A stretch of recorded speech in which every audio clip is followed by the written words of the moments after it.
So in 2007, there were a lot of new innovations and new kind of ideas that came around. One of the things that were announced for the last few years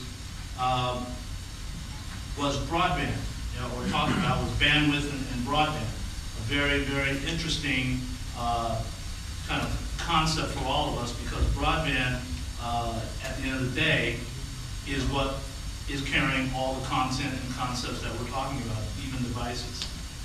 And in my estimation, even though Sumner Redstone of Viacom said, wow, content is king.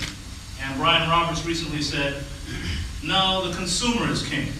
Well, Clayton Banks says, the kingdom is what counts, and broadband, bandwidth, is, in fact, the kingdom, because you cannot do anything, content, chat, movies, music, none of that can be going and taken down unless you have strong, adequate bandwidth.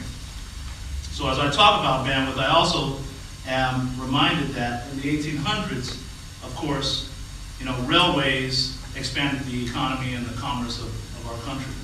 And in the 1900s, the highways did the same thing. And of course, the cyber highway now is doing that for the 2000s. The issues that we have is how do we maximize the current infrastructure to continue to grow that economy.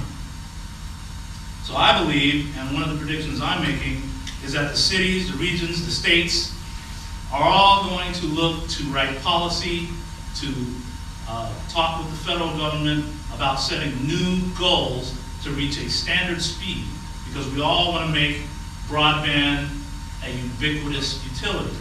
And I'm hoping that the speed will get to a 1 gigahertz symmetrical infrastructure within the next 5 years. I believe that's going to be talked about this year.